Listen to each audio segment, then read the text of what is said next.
Good morning students. अपन ने कल दो कोलिगेटिव प्रॉपर्टी पढ़ ली थी। आज अपन दो कोलिगेटिव प्रॉपर्टी और पढ़ लेते हैं अपनी।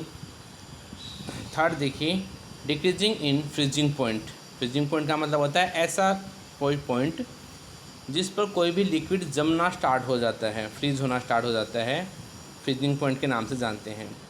तो when a non volatile solute particles is dissolve in the solution then the freezing point of the solution decreases. मतलब सॉल्यूशन का जो फ्रीजिंग पॉइंट होगा वह डिक्रीज हो जाता है। If T F not is equal to solvent freezing point and T F is solution freezing point then del T F बराबर क्या हो गया, T F not minus T F. We know that, हम जानते हैं कि del T F proportional to P. याद रखना पड़ेगा अपने को, ये पी का मान एक्स बी के प्रोपोर्शनल होता है, तो del T F proportional X B के हो गया।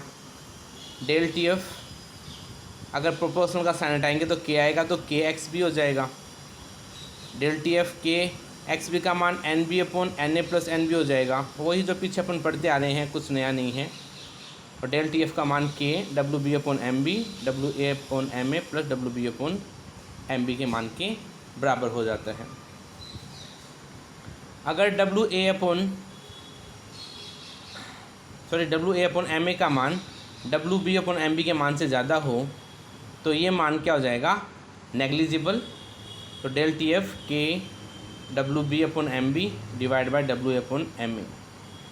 इसको और अच्छे तरीके से लिख देते हैं। तो डेल टी एफ बराबर के डब्ल्यू बी गुणा एम ए, और नीचे आ जाएगा अपने पास में एम ए गुणा W B, sorry W B गुणा एम बी अपने पास में आ जाएगा ये।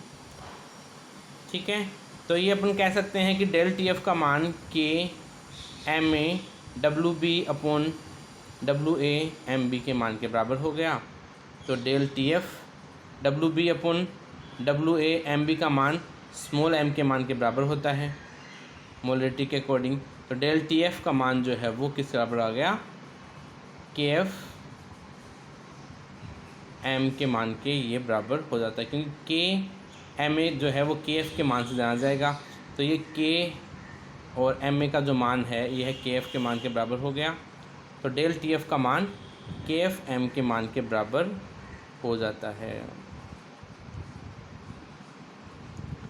इसी के आधार पे अपने पास में एक न्यूमेरिकल्स हैं, इसको भी आप देख सकते हो कि 25.6 ग्राम सल्फ़र डिज़ोल्व हो जाता है 100 ग्राम नेफ्थलीन के अंदर। तो डेल टी एफ बराबर 0.68 kelvin. Calculate molecular weight of sulphur. तो ये सीधा फॉर्मूला है, उस फॉर्मूले में अपने को अकॉर्डिंग जो डेल टी एफ का मान दिया हुआ है उस अकॉर्डिंग एम बी का अपने को मान ज्ञात करना है। और जो ऊपर की तरफ वैल्यूज़ दे रखी है इसको आप नीचे पुट कर दोगे तो आपके पास में इसका आ जाएगा। H8 सल्फ़र का 256 ग्राम अपने पास में मोलिकुलर मासेज होता है। ठीक है ना, तो ये अपने पास में मान आ जाता है। नेक्स्ट अपन पढ़ते हैं कोलिगेटिव प्रॉपर्टीज़ का नेक्स्ट पोर्शन से अपने पास डिफ्यूज़न पढ़ते हैं। The process in which the transfer of the particles from high concentration to low concentration is known as the diffusion. तो डिफ्यूज़न का मतलब क्या हो गया कि भी जो पार्टिकल्स हैं उनका हाई कंसनट्रेशन से लो कंसनट्रेशन की तरफ मूव करना। Osmosis, the transfer of particles from semi permeable membrane from low concentration to high concentration. मतलब डिफ्यूज़न में आपको किसी प्रकार के सेमी परमेबल मेम्ब्रेन की ज़रूरत नहीं है, लेकिन ऑस्मोसिस के लिए आपको सेमी परमेबल मेम्ब्रेन की ज़रूरत पड़ जाती है। ऑस्मोटिक प्रेशर देखिए क्या है। To stop the process of osmosis, osmosis की प्रक्रिया को रोकने के लिए the pressure extracted opposite the osmosis, osmosis की प्रक्रिया के अपोजिट अगर कोई प्रेशर लगाया जाता है इसे हम ऑस्मोटिक प्रेशर के नाम से जानते हैं। तो देखिए law of osmotic pressure, osmotic pressure के अपने पास रूल्स क्या क्या हैं वो देखिए। सबसे पहला है van't Hoff gives the law of osmotic pressure. Van't Hoff ने जो है वो ऑस्मोटिक प्रेशर के लिए नियम दिया था। क्या है देखिए पहला नियम अपने पास में इसमें,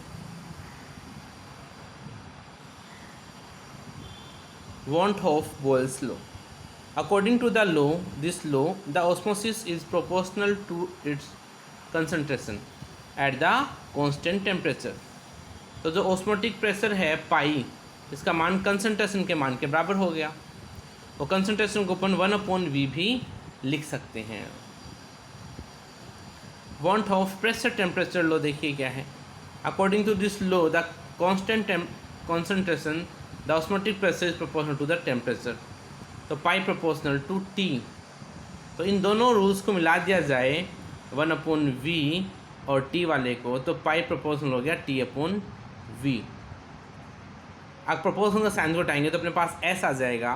तो पाई बराबर ST/V। V को ऊपर लेके आ जाऊँ मैं इसी को यहाँ पे, तो पाई V बराबर ST आ गया। If number of molecules is added, अगर मोलों की संख्या को भी ऐड कर दिया जाए यहाँ पे, तो देखिए क्या आ जाएगा, पाई V बराबर NST। If you use R instead of S, R क्या है अपने पास में गैस कांस्टेंट है, तो अपन इस गैस कांस्टेंट को यूज़ करते हैं S की जगह पे, तो पाई V बराबर NRT आ गया और पाई बराबर N/V RT। तो N का जो मान है नंबर ऑफ मोल्स वो क्या होते हैं, weight in gram divide by molecular mass के मान के क्या हो जाएगा, ये बराबर हो जाता है। तो बराबर हो जाएगा तो अपने पास में क्या आ जाएगा, पाई बराबर WB/MB V RT आ जाएगा। और MB का मान अगर निकालना हो तो WB/पाई V RT के मान के आधार पे अपन निकाल सकते हैं। न्यूमेरिकल से इजी सा है, डायरेक्ट अपने पास फॉर्मूला बनता है पाई बराबर CRT।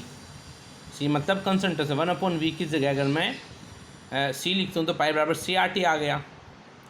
और इसमें से अपने को टेम्परेचर दे रखा है और M/10 सोल्यूशन दे रखा है अपने को, और R का मान दे रखा है, ठीक है ना। तो M/10 का मतलब होगा 1/10 हो गया। C R अपने को ये दे रखा है, और T का टेम्परेचर अपने को 27 डिग्री को केल्विन में बदलोगे तो 300.15 केल्विन आ जाएगा। तो इस आधार पाई बराबर 2.46 ATM अपने पास में ऑस्मोटिक प्रेशर का मान आ जाता है, ठीक है। तो इस आधार पे अपन ये कह सकते हैं कि ये अपने पास न्यूमेरिकल्स एग्ज़ाम में आते हैं। और ये जो न्यूमेरिकल है जो मैंने करवा रखा है, ये 2019 राजस्थान बोर्ड में आया हुआ है, इसलिए आप लोगों के लिए चांसेस पूरे बनते हैं 2021 में इस प्रकार के क्वेश्चंस के आने के, ठीक है।